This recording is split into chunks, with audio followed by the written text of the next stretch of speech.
السلام علیکم ورحمۃ اللہ وبرکاتہ۔ آج ہم جس موضوع پہ بات کریں گے وہ ہے مری کے اندر بہت سے سیاح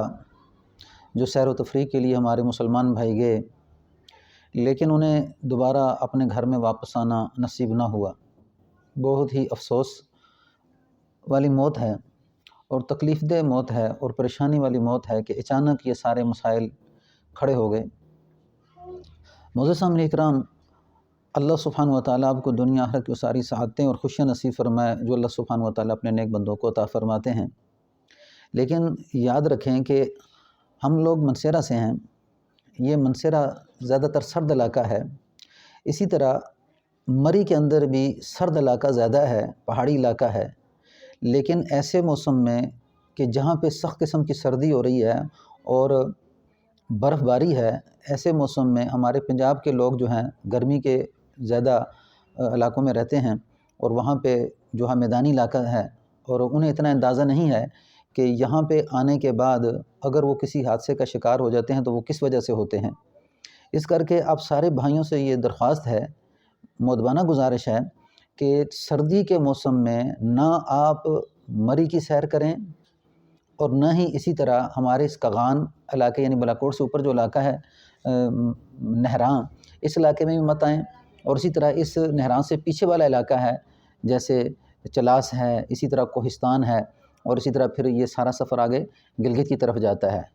مری میں تو یہ ہوتا ہے کہ برف کی وجہ سے ایسا جو واقعہ پیش آ جاتا ہے کہ کوئی پتہ نہیں چلتا کہ سردیوں کے موسم میں کس وقت شدید برف ہو جائے، اور برف ہونے کی وجہ سے درخت بھی گرتے ہیں اور اس کے ساتھ جو ہے سڑکیں بند ہو جاتی ہیں اور گاڑیوں کی آمد و رفت بند ہو جاتی ہے، گاڑیاں پھنس جاتی ہیں، پھر اس میں جو ہے سلپ اتنی زیادہ ہو جاتی ہے کہ گاڑیوں کا چلنا مشکل ہو جاتا ہے، پھر کیونکہ پہاڑی علاقہ ہے ذرا سی گاڑی سلپ ہوئی تو کسی کھائی میں گر جاتی ہے۔ تو اس کر کے اپنے سارے مسلمان بھائیوں سے یہ درخواست ہے، سارے پاکستانیوں سے یہ درخواست ہے کہ وہ سردیوں کے موسم میں ان علاقوں کا رخ نہ کریں۔ مری میں تو برف کی وجہ سے ایسا ہوتا ہے اور نہران میں بھی برف کی وجہ سے سارا علاقہ برف کی وجہ سے ڈھانپ دیا جاتا ہے، اور پھر اس علاقے میں بھی برف کی وجہ سے بہت سی گاڑیوں اور بہت سے انسانوں کو نقصان پہنچتا ہے۔ لیکن اس سے آگے آپ چلے جائیں، کوہستان کا علاقہ ہے، اسی طرح چلاس کا علاقہ ہے اور پھر آگے گلگت، تو ان میں اس قسم کے خطرناک پہاڑ ہیں کہ نیچے سے گاڑی جا رہی ہوتی ہے، نیچے دریا ہوتا ہے اور سائڈ پہ جو ہے نا پہاڑ ہیں، اور ان کی جیسے ہی بارش پڑتی ہے، برف ہوتی ہے جہاں پہ، تو پھر وہاں سے سلائڈنگ کی شکل میں وہ پہاڑ پھسل جاتا ہے اور پھسلنے میں پتھر گرتے ہیں، اس طرح مٹی گرتی ہے، اور مٹی گرنے میں جب گاڑیاں بند ہو جاتی ہیں، اوپر سے سردی کا زور ہوتا ہے، بارش، اور اسی طرح دریا کا بہاؤ زیادہ ہوتا ہے اور ساتھ اس کے بعض اوقات برف لگ جاتی ہے، تو اس طرح زندگیاں مفلوج ہو جاتی ہیں اور لوگوں کا گھروں کی طرف واپس آنا انتہائی مشکل ہو جاتا ہے۔ اور اکثریت کے ساتھ جب بھی بارشیں ہوں تو ان موسموں میں آپ کبھی بھی ان علاقوں کا رخ نہ کریں، یہ علاقے ہلاکت سے خالی نہیں ہیں۔ اب مری کے اندر یہی سارا ماجرا ہوا کہ سننے میں آیا ہے کہ پولیس والے روکتے رہے، اور جو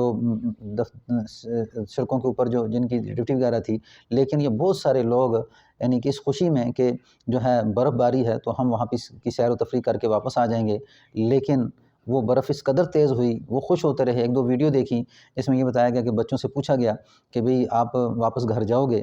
تو کہنے لگے ہمیں بہت مزہ آ رہا ہے، ہم واپس گھر نہیں جائیں گے، لیکن اللہ کی طرف سے ایسا ہوا کہ انہیں گھر آنا نصیب ہی نہ ہوا، اور وہ کیا ہوئے، اللہ سبحانہ و تعالیٰ کو جا ملے۔ اس کر کے اپنی جان کی خود حفاظت کریں، اپنے بچوں کی خود حفاظت کریں، اپنے گھرانے کی خود حفاظت کریں، اور اس سردی کے موسم میں سیر و تفریح کی طرف مت مائل ہوں۔ ہاں، گرمیوں کے موسم میں آپ آئیں، مری کی طرف آئیں، گلگت کی طرف آئیں، چلاس کی طرف آئیں، اسی طرح جو ہے بالاکوٹ کی طرف آئیں، نہران کی طرف آئیں، کوہستان کی طرف آئیں، لیکن سردیوں میں ان علاقوں کا سفر مت کریں۔ آپ سے مؤدبانہ گزارش ہے کہ ایسی غلطی دوبارہ مت کریں۔ اللہ جو ہمارے بھائی دنیا سے جا چکے، جو بچے چاہ چکے، ان کی آخرت کو اللہ سنوارے، ان کی قبر کی زندگی آسان فرمائے، انہیں آخرت کی وہ خوشیاں نصیب فرمائے، شہید ہو گئے، اللہ ان کو شہادت کا مرتبہ دے، اللہ ان کا کبیرہ صغیرہ گناہ معاف فرمائے۔ السلام علیکم ورحمۃ اللہ وبرکاتہ۔